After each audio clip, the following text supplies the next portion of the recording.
Assalamualaikum warahmatullahi wabarakatuh. Perkenalkan, saya Dwi Aida Novianti dari Prodi Pendidikan Guru Sekolah Dasar. Di sini saya akan membacakan dongeng anak untuk memenuhi tugas sesi ke-10. Berikut saya akan membacakan dongeng anak Si Kancil dan Para Buaya.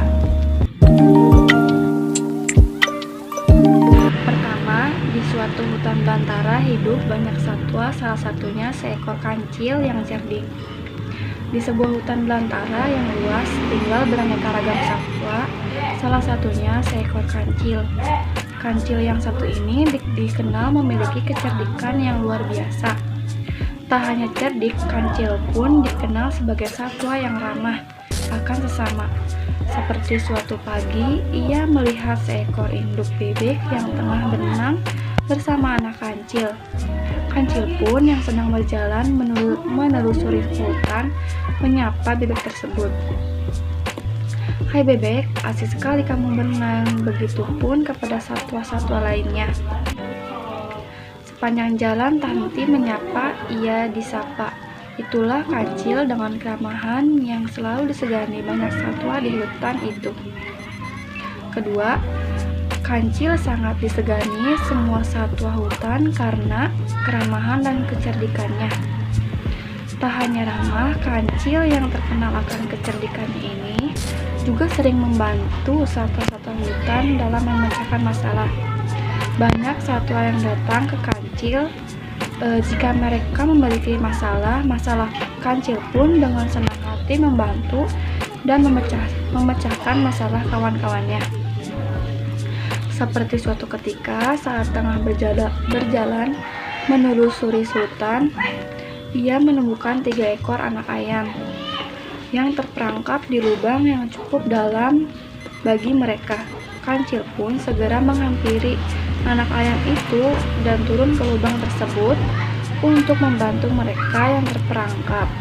Setelah masuk ke dalam, kancil membungkukkan badannya dan meminta anak ayam itu menaiki tubuhnya. "Ayo, kalian bisa naik ke tubuhku jika kalian bisa keluar dari ini dan bertemu induk kalian," ucap kancil ramah.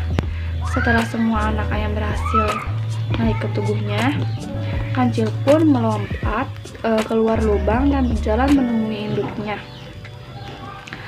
yang tengah kebingungan mencari anak-anaknya. Ia pun melepaskan ketiga anak ayam tadi kepada induknya. Sang induk pun sangat senang dan berterima kasih kepada kancil yang sudah membantu anak mereka. Tak hanya induk ayam, ketiga ayam juga bersorak kompak mengucapkan terima kasih kepada kancil. Ucap mereka, "Terima kasih Tuan Kancil." Ketiga, kancil melihat pohon buah-buahan di seberang sungai dan ingin menyeberangi sungai deras itu. Setelah berjalan-jalan, kancil pun mulai merasa lapar.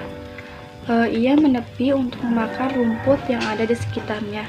Setelah makan rumput, kancil berkata, "Rumput saja ternyata tidak membuatku kenyang."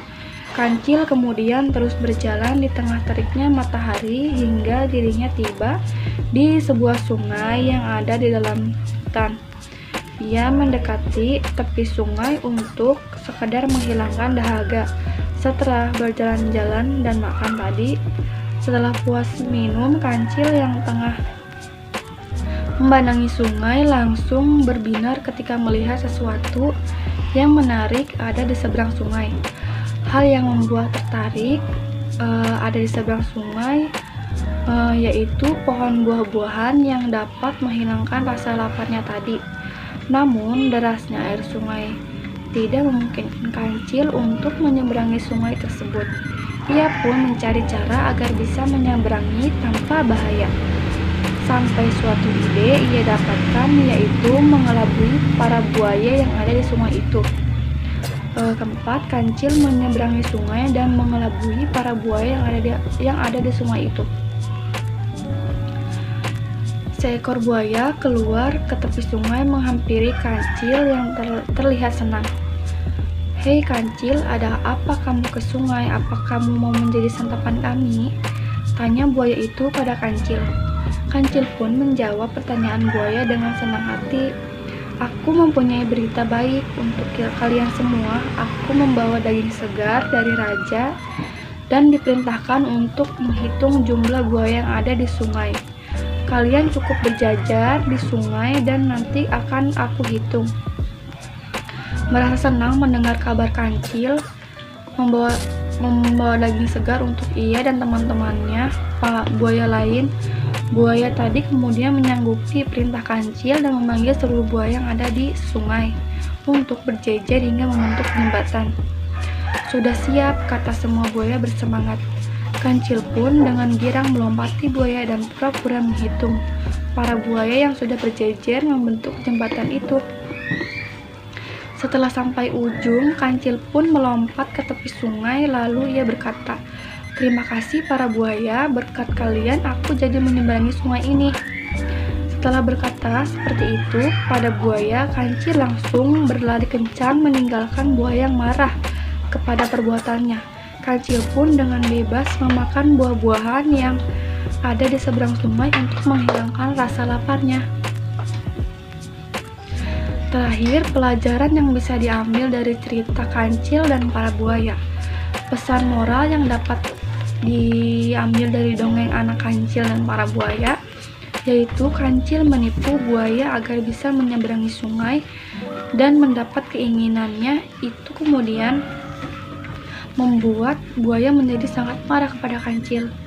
Ini bisa menjadi pelajaran bahwa semua perbuatan jelek hanya akan menambah musuh. Jika lebih baik menggunakan kecerdasan hanya untuk hal-hal baik saja, agar lebih banyak orang yang menyeganinya. Itulah pelajaran yang bisa diambil dari cerita yang saya sudah bacakan mengenai Kancil. Jadi lebih baik menggunakan kecerdasan hanya untuk hal-hal baik agar lebih disegani orang-orang. Tetap ajarkan anak untuk selalu berbuat baik kepada semua orang dan tidak menyalahgunakan kepintarannya. Sekian dari saya dari dongeng tersebut. Apabila ada perkataan dan pembacaan yang kurang maksimal, mohon dimaafkan. Sekian dari saya. Assalamualaikum warahmatullahi wabarakatuh.